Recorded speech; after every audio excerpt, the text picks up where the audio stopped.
কখনো কি ভেবে দেখেছেন দেবতারা কেন অন্তর্ধান করেন? কামাখ্যা মন্দির কেন 3 দিনের জন্য বন্ধ থাকে? আর জগন্নাথ দেবী বা কেন 15 দিনের জন্য অন্তরালে চলে যান? এই দুটো ঘটনা কি কাকতালীয়, নাকি দুটোর মধ্যে রয়েছে কোনো যোগসূত্র? আজ আমরা ঘুরে দেখব ভারতবর্ষের আধ্যাত্মিক ইতিহাসের সেই গোপন দিনলিপি, যেখানে দুটি শক্তি নারীত্ব আর পুরুষত্ব একই পথে মিলিত হয়। এটা কোনো ইতিহাস নয়, এটা হলো সৃষ্টির নীরব ঘোষণা।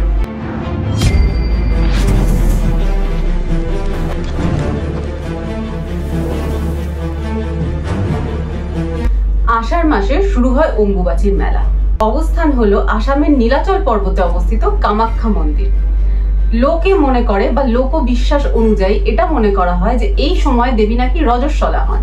টানা 3 দিন ধরে বন্ধ থাকে মন্দির, আর সেই সময় সেখানে না হয় কোনো পুজো, না হয় কোনো দর্শন। এই সময় দেবী নিজেই নিজের অন্তর্যাত্রায় প্রবেশ করেন। রক্তকে কিন্তু এখানে অপবিত্র মনে করা হয় না, বরঞ্চ মনে করা হয় সৃষ্টির পবিত্র সংকেত।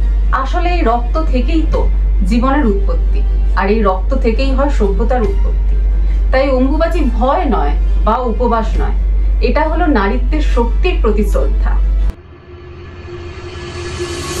আর কি ভীষণ অদ্ভুত দেখুন, ঠিক এই সময়ে ভারতবর্ষের আরেক প্রান্তে ঘটে যায় আরেকটা আশ্চর্য রহস্যময় ঘটনা।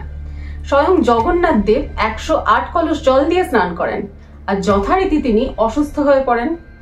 আসলে আধ্যাত্মিকভাবে মনে করা হয় যে জগন্নাথ দেব শরীর নিয়ে এই পৃথিবীতে মানুষ রূপে অবতীর্ণ হয়েছেন, তাই অসুস্থ তো তিনি হতেই পারেন। ঠিক 15 দিন ধরে তাকে রাখা হয় গর্ভগৃহে, দেওয়া হয় আয়ুর্বেদিক ওষুধ।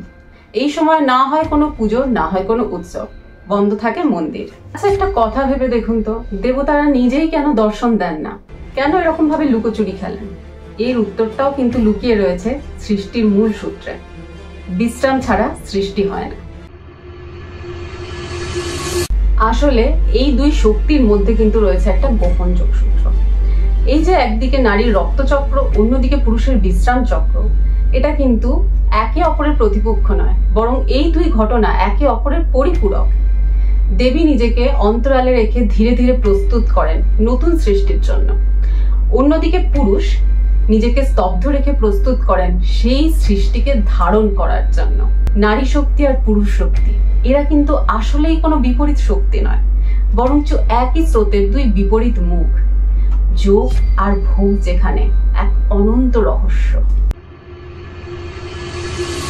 আমরা ভাবি বিশ্রাম মানেই বোধহয় দুর্বলতা, আমরা ভাবি বিশ্রাম মানে বোধহয় পিছিয়ে পড়া, কিন্তু আদতেই তা নয়। প্রকৃতি বারবার প্রমাণ করেছে, ইতিহাস বারবার সাক্ষী রেখে গেছে, নীরবতার মধ্যেই কিন্তু সমস্ত সৃষ্টি হয়। এটাই বোধহয় অম্বুবাচী আর অনাবস্বরের মূল রহস্য। দেবতারাও বিশ্রাম চান, দেবীরাও ক্লান্ত হয়ে পড়েন, কারণ সৃষ্টির আগে দরকার বিশ্রাম।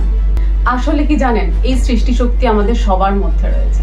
দরকার শুধু বিশ্রামের বা একটা পজের, যেখানে আমরা নিজেরা নিজেদের খুঁজে বার করে নেব। কারণ নীরবতার মধ্যেই তো লুকিয়ে রয়েছে এই সৃষ্টি শক্তি। আর এই সৃষ্টি শক্তি কিন্তু আমাদের সবার মধ্যে রয়েছে, জানেন তো। দরকার শুধু সেটাকে উপলব্ধি করার, ইন্ট্রোস্পেকশনের। আপনার যদি আমাদের এই ভিডিও ভালো লেগে থাকে, তাহলে অবশ্যই সাবস্ক্রাইব করুন আমাদের চ্যানেল অজানা রহস্যের খোঁজে, আর আমাদের সাথে থাকুন।